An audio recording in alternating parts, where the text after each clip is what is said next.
मैं आजकल अक्सर मेंबर से मिसाल देता हूँ कि हमारे यहाँ मसला ये हुआ कि नौजवान जल्दी जज्बाती भी हो जाते हैं और जल्दी ठंडे भी हो जाते हैं। टीन का डब्बा आपने देखा है, ये ठंडा भी जल्दी होता है, गर्म भी जल्दी होता है। फरमाया मोमिन को माचिस की तीली की तरह नहीं होना चाहिए कि गंदरफ से लगी और जल गई। सर तो उसका भी बड़ा होता है लेकिन खोखला होता है। मोमिन को अक्लमंद होना चाहिए। सबने सुना होगा इज़ा फसद अल आलिम फसद अल आलम। जब आलिम फिसलता है तो जग जहाँ फिसल जाता है। फरमाते एक आलिम गांव में गया, अभी आपके जगाने के लिए बातें कर रहा हूँ, हालांकि मजलिस के बीच की बातें हैं। एक आलिम गांव गया, गांव वालों को कहा कि आपको वज़ू आता है? सबने कहा नहीं क़िबला, वज़ू नहीं आता। कहा चलिए हम आपको वज़ू सिखला देते हैं। अब का एक एक को सिखाऊंगा तो पूरी रात गुजर जाएगी। तो सबको कहा भाई दरिया के किनारे आओ, जैसा मैं करूं वैसा तुम करो। गांव वालों ने कहा ठीक है। उसने कुल्ली की, गांव वालों ने कुल्ली की, नाक में पानी डाला, नाक में पानी डाला, चेहरे को धोया, चेहरे को धोया, हाथों को धोया। अब क़िबला साहब जब मसा के लिए गए तो पाँव फिसला और दरिया में चले गए। गांव वालों ने समझा शायद ये भी वज़ू का हिस्सा है। सब मौलवी साहब के साथ सीधा दरिया में चले गए। फरमाया जब आलिम फिसलता है, जब मौलवी फिसलता है तो पूरी कौम फिसल जाती है।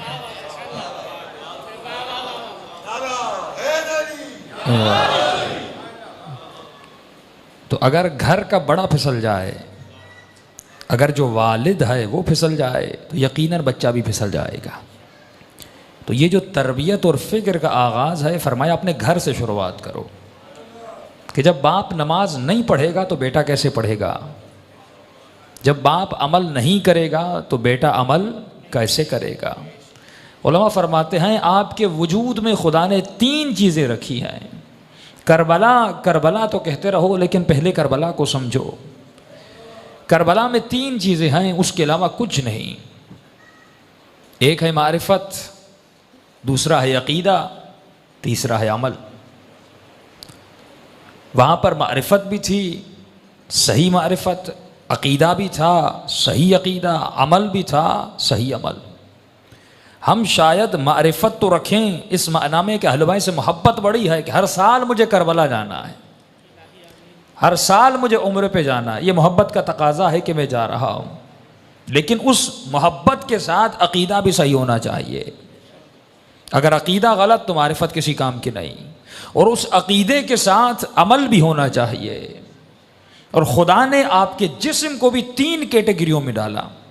ये जो आपका जिस्म है ये 3 तबके में तबला। एक आपका सर जहाँ पे दिमाग रखा, दूसरा आपका कल्ब जहाँ पे आपका दिल रखा, तीसरे आपके आज़ा और जवारे यानी आपके हाथ, आपकी ज़बान, आपका नाक, ये पूरे आज़ा और जवारे। और मारिफत, अकीदा और अमल का भी इन 3 चीज़ों से ताल्लुक़ है।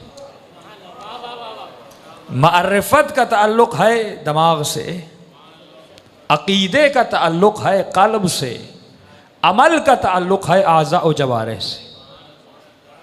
जब तक ये 3 चीज़ें नहीं मिलती तो करबला समझ में नहीं आती, इस्लाम समझ में नहीं आता। इन तीनों को समझना है, इन तीनों पे अमल करना है, फिर इंसान की आखिरत बन जाती है।